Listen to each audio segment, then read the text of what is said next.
सध्या हरियाणामध्ये मतमोजणी सुरू आहे। गेल्या 2 ते 2.5 तासापासून मतमोजणी सुरू आहे आणि आता 3 तासानंतर जर कल पाहायला गेलं तर हरियाणामध्ये आता भाजपा गड राखणार असं दिसतंय, कारण भाजपानं आता इथं चांगला जोर धरलेला आहे आणि आघाडीवर दिसतीये भाजपा, कारण भाजपाला आता 48 जागा मिळताना दिसतात। हरियाणामध्ये भाजपानं मुसंडी घेतलेली आहे आणि काँग्रेसची पीछेहाट झाल्याचं दिसतंय। ज्यावेळेला सुरुवातीला सर्वात आधी पोस्टल बॅलेटची मतमोजणी होत होती त्यावेळेला आघाडीवर होती काँग्रेस, मात्र आता भाजपा आघाडीवर दिसतीये।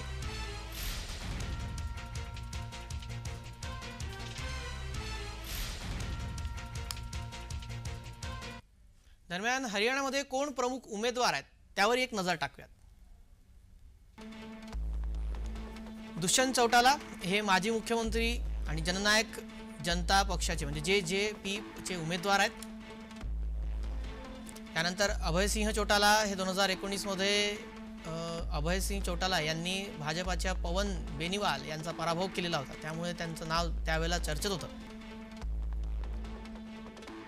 त्यानंतर सावित्री जिंदाल भारतातील सर्वात श्रीमंत महिला अपक्ष उमेदवार आहेत। मुलगा नवीन जिंदाल हे कुरुक्षेत्रचे भाजपाचे खासदार आहेत। त्यांना भाजपाकडून उमेदवारी मिळाली नाही, त्यामुळे त्यांनी अपक्ष निवडणूक लढवली आहे। त्यानंतर विनेश फोगाट ऑलिम्पिक कुस्तीपटू चर्चेतलं नाव आहे। हरियाणामध्ये विनेश फोगाट काँग्रेसचे उमेदवार, जिंद जिल्ह्यातील जुनालाची उमेदवार आहे। भूपेंद्र सिंह हुड्डा माजी मुख्यमंत्री भूपेंद्र सिंह हुड्डा यांचा सामना भाजपाच्या मंजू हुड्डा यांच्याशी होतोय।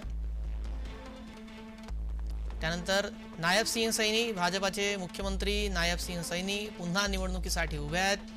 यावेळेला पुन्हा भाजपा सत्तेत आली तर तेच मुख्यमंत्री होणार का हे पाहावं लागणार।